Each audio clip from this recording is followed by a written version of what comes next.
Hello and welcome to today's European SharePoint Office 365 and Azure Community webinar. My name is Orla and I'm delighted to be joined by Karsten Kort, Teams Technical Specialist, Microsoft Denmark, who will present the topic Hybrid Meetings with Microsoft Teams Room. Remember to join the conversation about today's webinar on Twitter. Our Twitter handle is @EuropeanSP and our hashtag is ESPC22.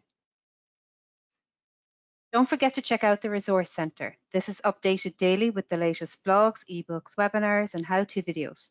Simply visit SharePointEurope.com and click the content link at the top. Continue your learning by joining us for our next webinar.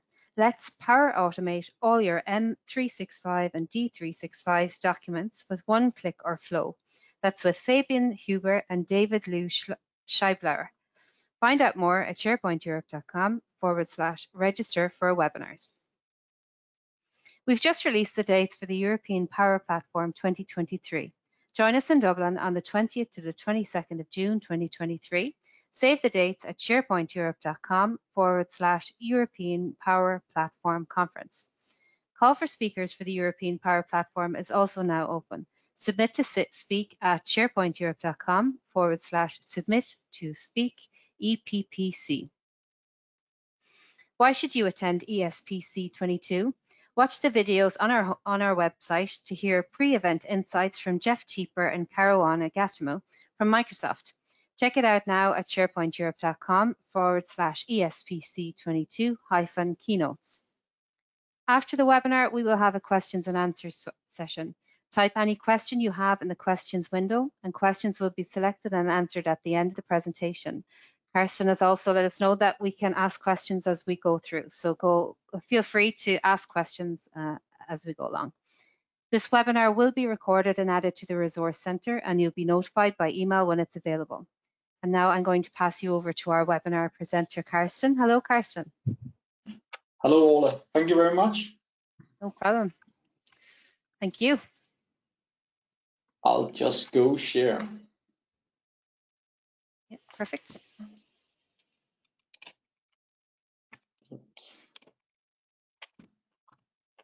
Okay, we can see your screen now, Karsten. Thank you. Perfect. Thank you very much. So welcome all, and thank you very much for joining this session about hybrid meeting with the Microsoft Teams Room. My name is Karsten Kort. I work as what they call technology specialist at Microsoft. I've been here for almost 3 years now. So what I do is everything around Teams. That could be POCs on Teams rooms, phone system, SharePoint, Power Platform, as Ola mentioned. Pretty much everything. So let's move on. Yeah, and of course you can ask questions during the session in the chat, and I'll try to answer. I've kind of split this session into two, so there's a lot about hybrid meeting rooms, and in the end we'll try to go through some of the news that came at Ignite this year. So going forward, the workplace will be hybrid. So it's not tied to any location anymore. It doesn't matter if you're remote, if you're on the road, or in the office. So we need to be better at collaborating, and that's kind of the pain point. We need to be better at hearing people, seeing people, and actually contribute as well. So let's try to see how we can do that. I'll just go play a small video here. Please let me know if you don't have sound. No sounds. No sounds. Karsten. We'll just go see if we can get some sound in this one.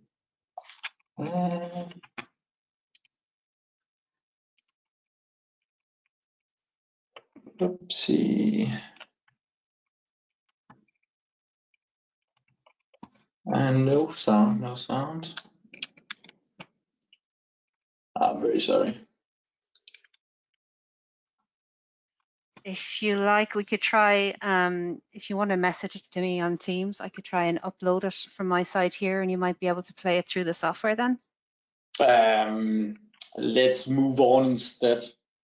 Actually, it has subtitles, so let's go play it, and I'll put some words on it afterwards. Perfect. Or you can send me the link afterwards, and I can add it to the recording as well. Perfect. Thank you very much.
So yeah, I'll go through some of the elements in this video, but it kind of ties up to what our vision for the hybrid meeting is. So let me move on. So we kind of created this vision at Microsoft for how to actually be good at doing hybrid meetings, and it kind of consists of three pillars. Where the first one, or all this is actually trying to tap into all our human senses. So it's a lot about actually kind of being heard and hear and being heard. So it's so important that the audio is clear, everyone can be heard clearly. That's kind of the first step for a good meeting. We all know that all these conversations on chats and stuff end up being, or please call me. So it's also very effective if we have a good conversation or a clear voice. And then the next one is seen and be seen. So we also know that that one of the human aspects of this, that you can see what's actually going on in the room, actually being able to read the room, you could say, and be aware of all the non-verbal, you could say, what's going on, is someone scratching the neck or anything else. So it is also very important that you see what people think of what you're doing, the presentation. So the next one is start enabling collaboration. To have a more active meeting, it is important that you actually start collaborating. That could be through a whiteboard, or start putting polls, being active on the chat during a meeting. That is very important also during meetings. And all these three together is what we call the hybrid meeting experience, or inclusive and immersive meetings.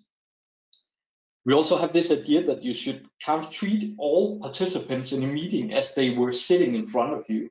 So it's very important that you're actually asking the people remotely how they are, of course, if they have anything to contribute to.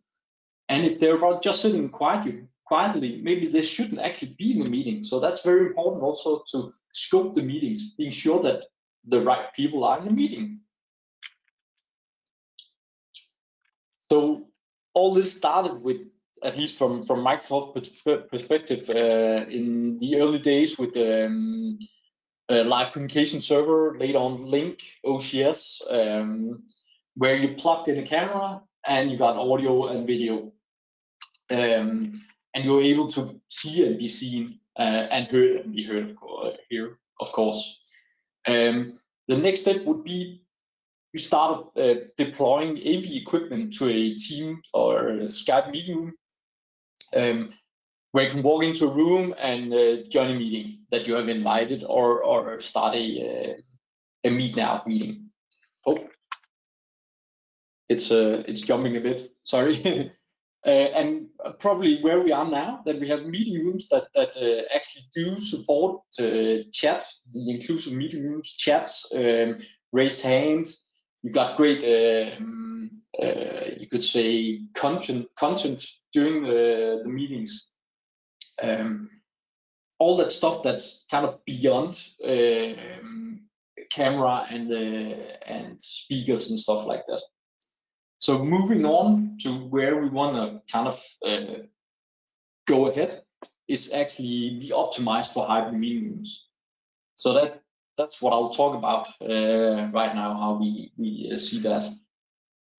So the immersive hybrid meeting experience, it is here. It is starting to actually roll out, you could say, and it's kind of again tapping a bit into the human aspects of this, but also trying to play a little bit more with furnitures, how you position them, tables, how high they are, and stuff like that. So all this is about kind of the front row experience, and I'll get back to what that is. Of course, we have some displays. We want to kind of put in some larger displays into these rooms, because content has become not as important as video, but it's actually getting close. We also want to make sure that they have some cameras that actually can capture the face, and not have a very long room with a camera in one end, and you'll not be able to see who's in the room. So yeah, that's what we will go through now. So when it comes to furnitures, we want to kind of start putting the face towards the screen instead of having these long tables, because we want to see the reaction of the ones that are in the room. We also want to maybe try to play a little bit, or not play, but actually put in some high chairs, because that fosters collaboration. So if you're sitting on a high chair, it is easier to walk up and actually start contributing on a whiteboard. I'll get a bit back to what we can do with whiteboard, of course, but actually start facing towards the screens that you have. This one is triangle. It doesn't have to be triangle. You can go with different shapes that fits different rooms. I've been part of some programs or projects with our meeting rooms, and if you ask decorators, they don't want a triangle room or table. Sorry, they want maybe a circle one or something else that fits into the whole spirit of the room, instead of being practical. So the hardware experience, we have the screen, of course. That could either be dual screens, it could be projectors, but with a certain size, at least that fits the room, because we want to be able to have close to life-size faces. So you can see what actually how the reaction of the people are. Also, we want to have good audio. We want to kind of put some spatial audio in, so that the brain doesn't use too much power on figuring out where is the voice actually coming from. Some studies shows that your brain will relax a little bit more if you don't have to figure out where on the screen the actually people are talking. We want to encourage co-collaboration or co-creation. That could be through a Surface Hub or an analog whiteboard with a content camera. And the last bit here, the camera that are faced in front of the people, and putting in some AI technology that will actually capture the faces. I'll get a back bit into what we have actually announced at Ignite around that. Of course, if there are any questions, just reach out to me during the session, and we'll take them. The whole software experience, or front row, as we call it, is built of different components. The first one, as you see here, is where we put the content. We have a chat going on, and at the moment it will be the raise hand to the left. We are actually introducing the loop components within the left side. So that could be either a meeting note field, that could be the meeting agenda and stuff like that. Also, actually, so if you are using this by tagging a person, remember to bring cake or something else for next meeting, then it can create a task for you to remember that. Stuff like that can be shown in the right pane. We also realized that chat is actually very important during this meeting, and you kind of feel left out if you're sitting in a meeting room where you can't see the chat. Then you need to bring either your laptop or your cell phone or something, and then you're more focused on the laptop than actually on what's going on the screen and the whole meeting itself.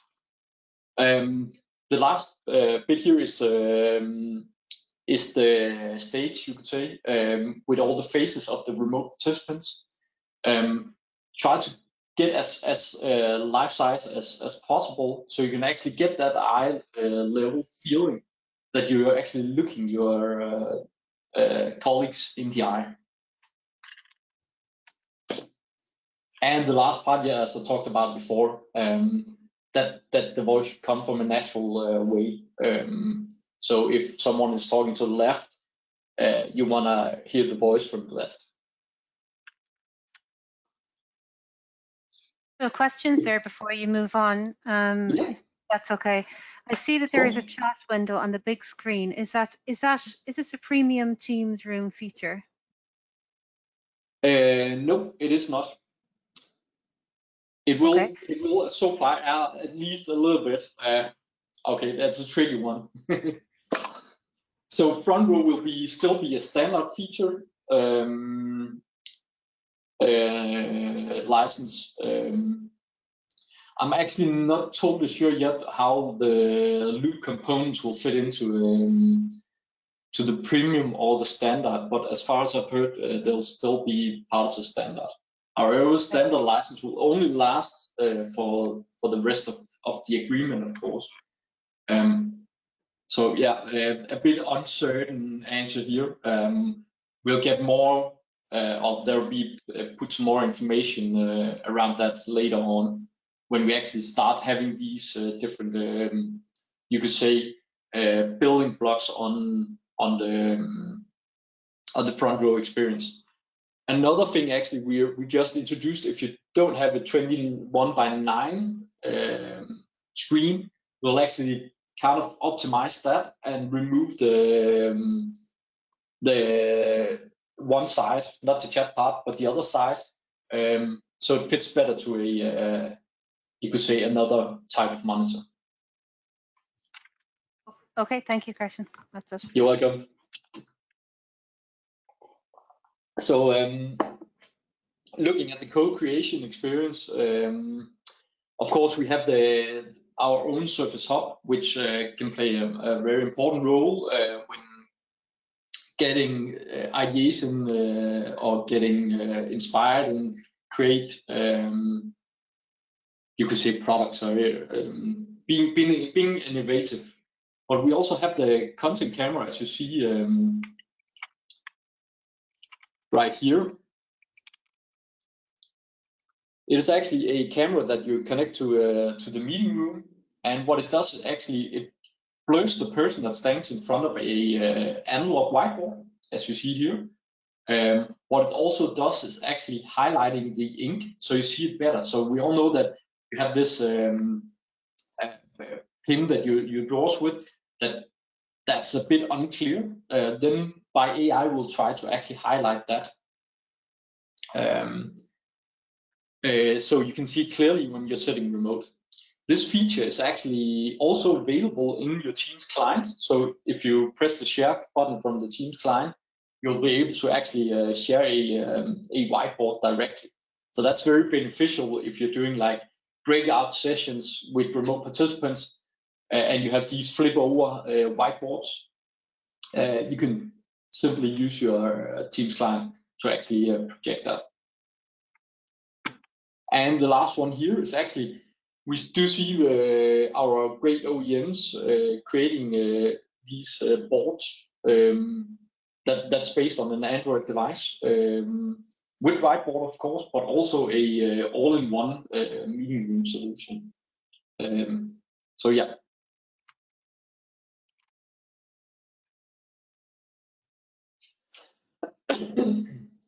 So the Teams room, we want to be able to actually kind of turn all rooms into a meeting space, and we can do that in different ways. And we got different equipment that fits different needs for the rooms.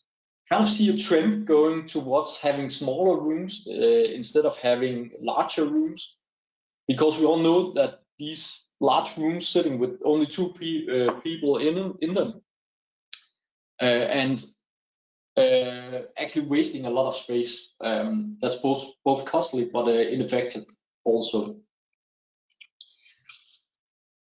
So we have, yeah, as I said, a device that kind of fits all the sizes and type of rooms.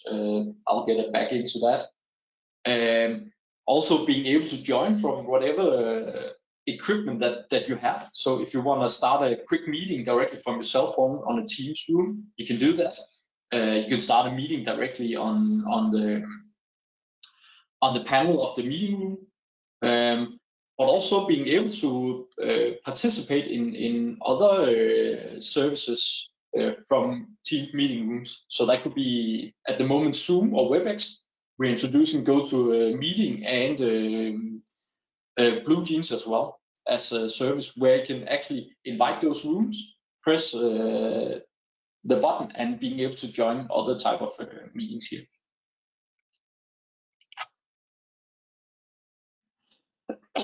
So we have devices that kind of fits all type of rooms. As I showed in the button here, the immersive experience for a more mid-sized room where you can actually collaborate.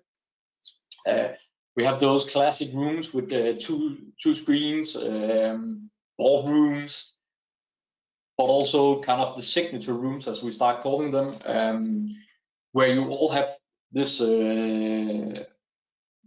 Probably remember from the old time with Tandberg and Cisco, these rooms where you actually have a curved table with faces towards the screen, where you have the angle, the right angle to watch the screen as well. But also being able to, yes, as I said, support multiple monitors if you have so. We do see a lot of customers going from one monitor to two, simply to get more space for content and faces, of course. We have these three, you could say, device types, where they all could be either Windows or Android based. We just announced the bar that is Windows based as well, where normally there has been an Android based device. It is an integrated device, the middle one here. It's a bar with everything included. You have the camera, the speaker, and the mics in the bar that you can place either above or below the monitor. You can also connect external mics if you need to, if it's a larger room. This one goes from everything from a small focus room to actually 12, 14 people room. So they kind of covers a lot. The modular one has so far been actually a Windows-based device. You can connect whatever camera, speaker you like. Of course, it needs to be certified. I'll provide you a link afterwards with that. Needs to be certified for Teams, but it kind of it will actually give you a bit longer life cycle on this one, because you can actually connect a new, if so, you get an HK camera at some point, you can connect that still to the meeting room device and upgrade in that sense. The last one is the one we call board. It is either a Surface Hub or the meeting boards from Yealink and Neat.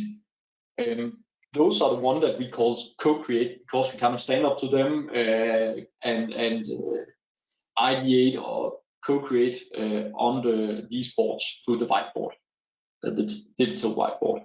These devices can also be used for flexible meeting rooms. So because they can actually come with a stand, you can drive them around and use them for, that could be coffee spaces or something like that you wanna roll a device into.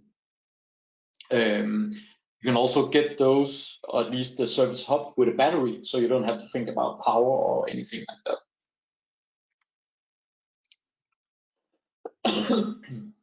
Here are some of the OEM partners. We do see more and more of the Android-based devices actually coming. We have the Neat as one of the new ones here, and later on I'll introduce you to one of the large one as a new OEM partner. Let that be a cliffhanger for later. I'll provide you with the link for all the certified devices. Any questions here so far? Not since the last one, no. Okay, perfect. I have seen that QSys coming with they also become a partner as well. They kind of fit very good into the special rooms that we like, classrooms, large atrium, kind of in the top scale of rooms. Yamaha also being one with AVR cameras. So we do see a lot of new OEMs on the way as well. Very exciting. So moving a bit on to what happened at Ignite. I don't know if any of you actually were able to join Ignite last week. We had some great announcements around actually meeting rooms and meeting itself. We introduced a new license called Premium as well, which came with some more premium features on webinars and meetings. We also introduced the new mesh avatars for Teams. So actually being able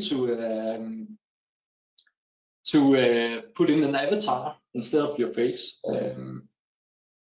And why do we want to do this? Of course, to follow the younger generation is one part, but also instead of seeing a 20-year-old picture of a person that you're talking to, an avatar can actually create a little bit better connection in the meeting.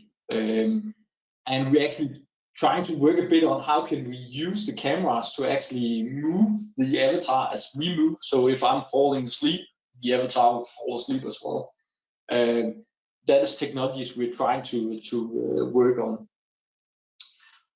How it's working is actually we have created an avatar app in Teams where you kind of create your avatar, what kind of hair, clothes, all that stuff you wanna edit. You can create 3 avatars that you can use for meetings.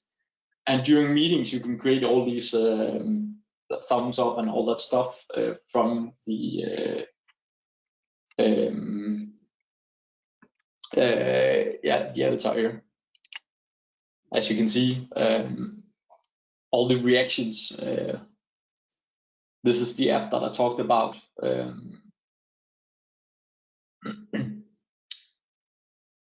We also, just before Ignite, announced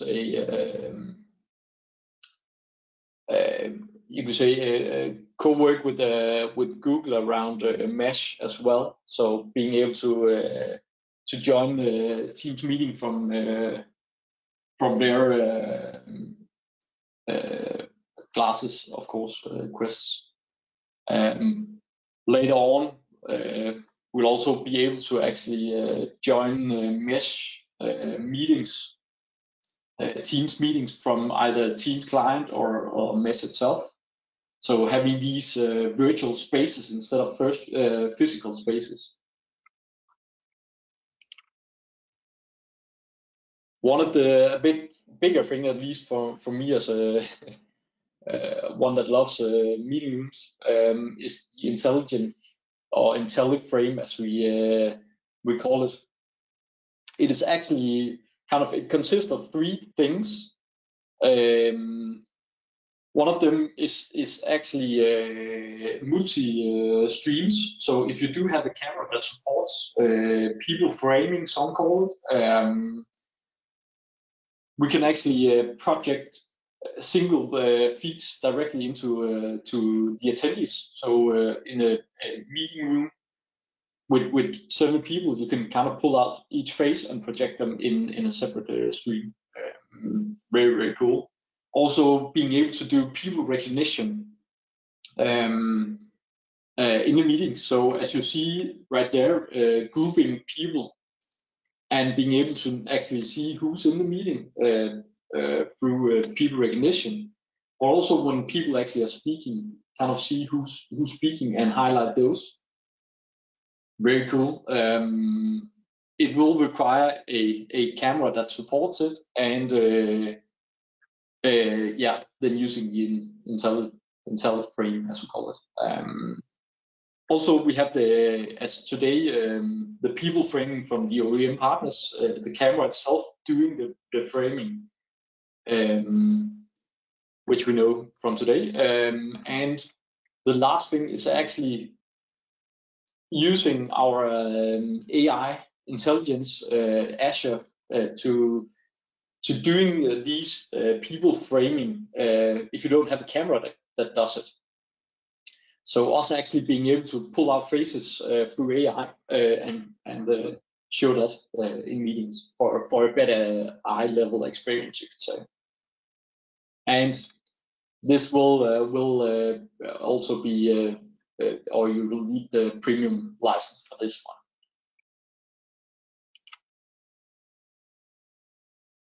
We also, or at least Yearlink, announced the Smart Vision 60, which is a 365 camera, as you can see here, that can pull out the faces. We know these from the old Poly days. Actually, they had a pretty similar camera like this. But what we want is actually being able to have a new or heavy device that you can place in the middle of the room and pulling out the faces, so the remote participant can see the face reactions of that. We also saw Logitech coming with a device for their bars, the Rally bars. That's an add-on that you could put on the tables and create this 365 angle of the meeting.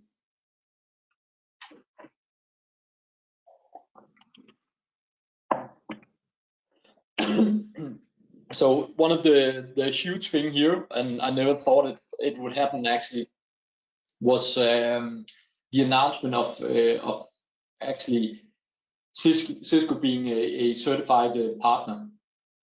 That's huge, because we do see a lot of customers having Cisco equipment today, and we want to leverage those equipment and being able to join Teams meeting.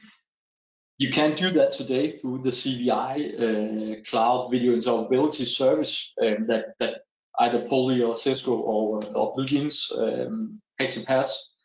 But that's only one way where you can join a meeting. You don't get all the features like raise hand, share screen, whiteboard, and all that stuff that you get from a native Teams meeting room. So what we announced was that Cisco early in 2023 will come with their Android-based devices, or being able to upgrade the existing ones. It's both the Cisco Board Pro 55 and 75 inch boards, which are a lot of places, you could say. Their Surface Hub version, you could say. Also the Cisco Bar, the room kits. It'll be 6 devices, meeting room devices, and 3 web cameras and headset that will be announced here.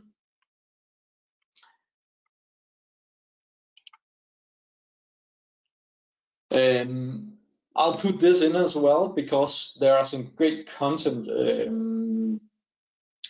on this side.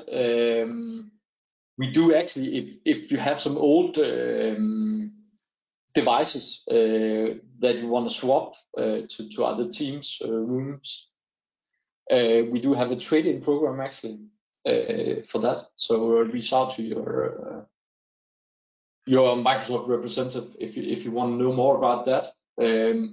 It's always good to follow the roadmap. This is where we announced feature updates that will come to Teams rooms. The blog, if you don't know it, the Teams blog is very good, because this is often here we announce a little bit kind of more into the future features. Announcement like the Cisco one, also some best practices, how you do large scale meeting and stuff like that. We have the feedback tool as well, also known as a user voice. So if you have a feature that you're missing, you can fill it out here.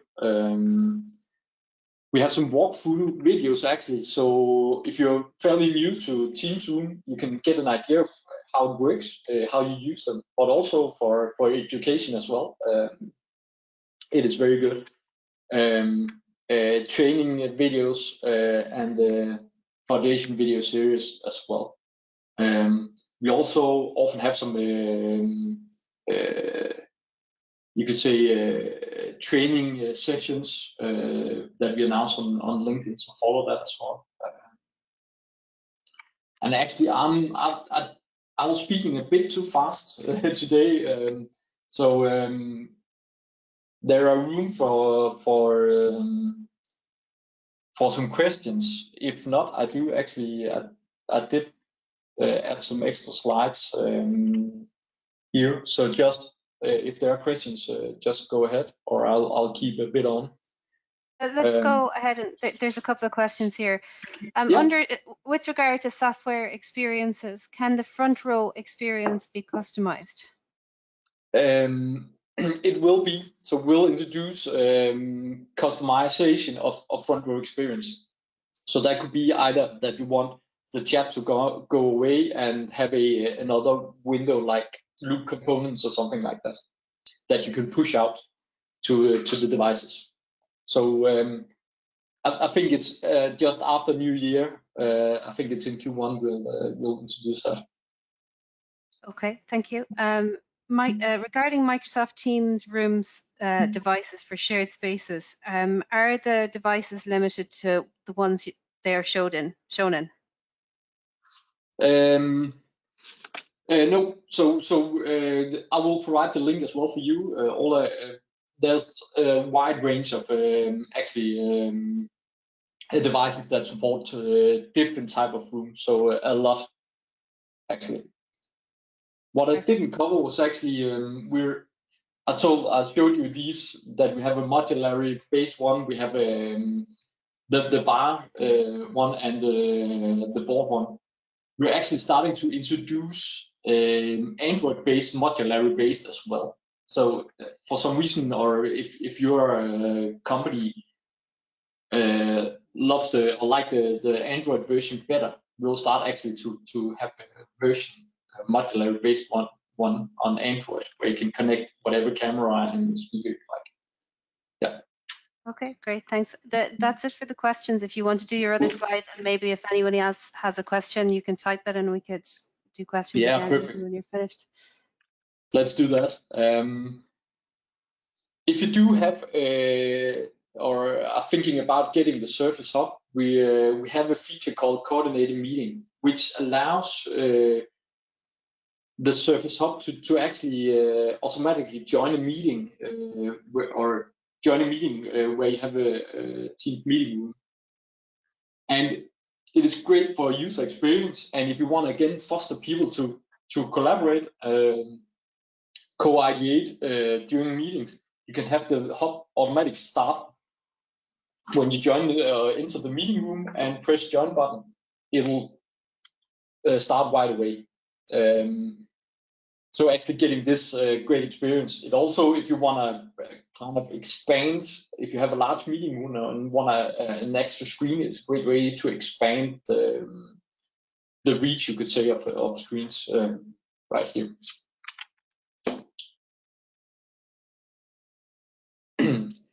We also, I've introduced it a bit in the beginning, the intelligent speaker. The intelligent speaker is actually a way to capture what's been said. So if you want to use transcription during meetings, you can record your voice pattern in the Teams client. And when you enter a meeting room without any equipment and start speaking, the meeting room would, and of course you need an AI speaker in that meeting room. It will actually recognize that you're in the meeting room and group you under the meeting room and actually put your name in what's been said. And that's very important when you have these small conversations in the meeting room and sitting at home, that you actually understand what people are talking about before meetings, also the small conversations that are going on during the meeting. So this helps creating a very inclusive meeting. So far, it's for a little bit smaller meeting rooms, up to 10 participants, that this work. But it's a very cool feature. Also, looking a bit ahead, when we start having or enabling recording on meetings with transcription and actually being able to search for certain pieces of the meeting, it will take you to that place in the meeting, and you can see who actually said that during the meeting. So great features coming to that as well. If you have these front of rooms displays, as you know, a lot of places, we actually introduced those a while ago, that we have meeting or devices that can take care of that. We have a Crestron, Yearlink, Logitech. There's one more, Crestron. That's a Crestron, Logitech. Yeah, Neat. Of course, it's an Android-based device that you put in front of the room, either for display that the room's occupied. You can also do check-ins. So if you have a policy that says you need to check in before going into the meeting room, and if you don't do that, it will release the meeting room. You can also add Power Apps to this, which could be like a canteen cleaning service or something like that you want to bring up after each meeting. You can put a Power App into this display. It has also room capacity display. So if the camera in the room realized that there are too many people in the room for that you have configured, it will actually display you outside of the room, and you can actually press find another room nearby and use the nearby function. We're adding features to this display along, and it's actually pretty cool. We just introduced with the new premium SKU at Ignite. We introduced that there will be a new common area license that you can use for licensing these devices if you don't have a meeting room. That could be very small rooms or a very large room that doesn't have a Teams room within it. As I said, the guest join part where Zoom and WebEx works now, it will actually come to the Android-based devices as well very soon. It is, as I remember, working with Zoom and WebEx very soon. Later on, we'll add GoToMeeting and BlueJeans as it states here in the bottom. It is actually a fairly good experience. Again, we need to remember that this is web-based, so it's kind of what you get out of the web-based solution. We are trying to work on optimizing it a bit, trying to see if we can introduce true screen support and all that stuff that might be missing. So yeah, I think I'm done for today actually, and I'll give everyone 13 minutes back to get some lunch, cup of coffee, and enjoying the rest of the Monday. That's great. Yeah, sorry. Sorry, Carsten, I was just going to say thanks a million. Sorry, I thought you were finished. Oh, I just want to say, hook me up if you have any questions. You can find me on LinkedIn, and I'll try to answer the best I can. That's great. Thank you, Carsten. On behalf of the ESPC community, thanks so much for taking the time. We really appreciate it. And you're welcome. Yeah, and thank you very much for letting me join. It was fun. And thanks everybody for joining us. I guess that's the end of today's webinar. This webinar will be recorded and added to the Resource Centre later on, and I will let you know when it's available by email. Thanks again, everybody, and goodbye. Have a nice afternoon. Have a nice afternoon. Thanks, Carsten. You too. Bye. Bye.